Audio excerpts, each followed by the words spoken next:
চলে এসেছি বন্ধুরা আমার মমতা লাইফস্টাইল ব্লগে আপনাদের সবাইকে স্বাগত। আজকে একটা নতুন রেসিপি নিয়ে চলে এসেছি। দেখুন এখানে গাজর আছে, এখানে আলু, সয়াবিন। তো বন্ধুরা আজকে আমি একটু আলাদা রকম দিলাম। তো দেখুন এখানে একটা কড়াই গরম বসিয়ে দিয়েছি। তো ভাবলাম আপনাদের সাথে আজকে একটা রেসিপি শেয়ার করি, ডেলি ব্লগ না, আজকে একটা রেসিপি। দেখুন পরিমাণ মতন আমি সর্ষের তেল দিয়ে দিয়েছি। তো বন্ধুরা আশা করি আমার চ্যানেলটাকে পাশে থাকবেন। আর যারা যারা পুরনো অসংখ্য ধন্যবাদ, যারা নতুন অবশ্যই চ্যানেলটাকে সাবস্ক্রাইব করে পাশে থাকবেন। তো দেখুন আমি দিয়ে দিলাম এক এক করে আলু, গাজর, এগুলো ভেজে নেব। একটু নাড়াচাড়া করে নিচ্ছি। অবশ্যই চ্যানেলটাকে সাবস্ক্রাইব করে পাশে থাকা বেলটা অন করতে ভুলবেন না দাদা ভাই। আমার ভাই বোন সকল বন্ধুদেরকে জানাই যারা নতুন। অল্প পরিমাণে আমি লবণ অ্যাড করলাম। তো বন্ধুরা অবশ্যই জানাবেন যখন ঘরে কিছু না থাকে অবশ্যই এই সব দিয়ে কিন্তু অবশ্যই আমরা সংসারে সব কিছু মানিয়ে নিতে চলতে পারি, তাই না? তো এখন আমি অ্যাড করলাম সয়াবিন। তো ঘরে থাকা উপকরণ দিয়েই আমি কিন্তু আমার মতন রেসিপিটা বানিয়ে দেখালাম। এখানে অনেক কিছু সবজি অ্যাড করা যায়। তো যখন দেখবেন কিছু নেই তখন অবশ্যই বাসায় এইগুলো থাকলে করে নেবেন। তো দেখুন আমার ভাজা হয়ে গেছে, তেল আরও কিছু অ্যাড করেছি। এখন দিয়েছি কালো জিরে, একটা শুকনো লঙ্কা আর দুটো তেজপাতা।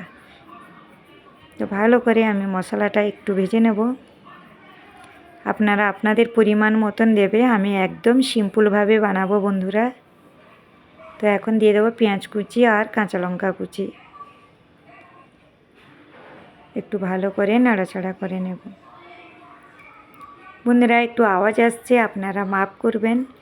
পাশে আওয়াজ আসছে তার জন্য ক্ষমা চেয়ে নিচ্ছি। তো এতক্ষণ পেঁয়াজটা একটু ব্রাউন হওয়া পর্যন্ত একটু আমরা নাড়াচাড়া করে নেব। অল্প লবণ অ্যাড করলাম, মশলা অনুযায়ী অল্প লবণ অ্যাড করেছি।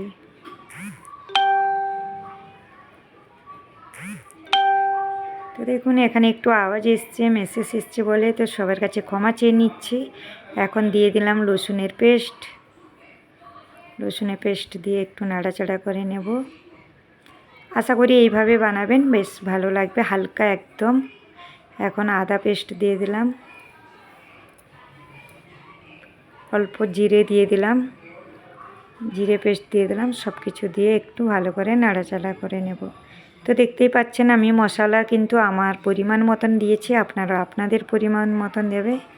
এখানে আমি টমেটো অ্যাড করছি একটা, খালি টমেটো একটাই শুধু অ্যাড করলাম। আপনারা আপনাদের পরিমাণ মতন দেবেন, বারবার বলছি। আর সবাই জানেন আমরা যার যত পরিমাণ থাকে সেই হিসেবে কিন্তু মশলা তেল অ্যাড করে।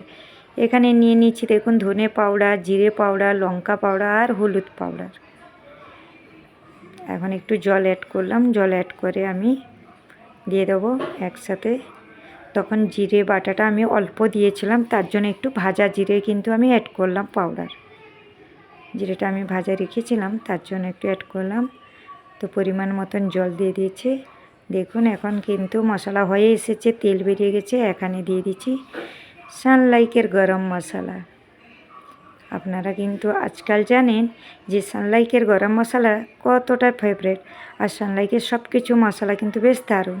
তো দেখুন এখন ভেজে রাখা কিন্তু সব কিছু সবজি দিয়ে দিলাম। আপনারা আপনাদের পরিমাণ মতন ইয়ে করে নেবেন। তো দেখুন পাশে আওয়াজ হচ্ছে, তার জন্য বারবার আপনাদের কাছে ক্ষমা চেয়ে নিচ্ছি বন্ধুরা যখন ভয়েস দিচ্ছি। আর এখন কিন্তু বৃষ্টি ওয়েদার, তার জন্য সেখানেও আওয়াজ কিন্তু আমরা রুকাতে পারি না, তাই না? তো ভালো করে আমি কিন্তু মশলা অ্যাড করে নেব সব সবজির মধ্যে। দেখুন দেখতে কিন্তু বেশ দারুণ। তো তাই তো বললাম যখন কিছু ঘরে না থাকবে এইভাবে কিন্তু বানিয়ে নেবেন ঘরে থাকা জিনিস দিয়ে। এখন ধনেপাতা অ্যাড করে দিলাম। যারা পছন্দ করেন না অবশ্যই দেবেন না, যারা পছন্দ করে অবশ্যই দেবেন। সবাই ভালো থাকুন, সুস্থ থাকুন।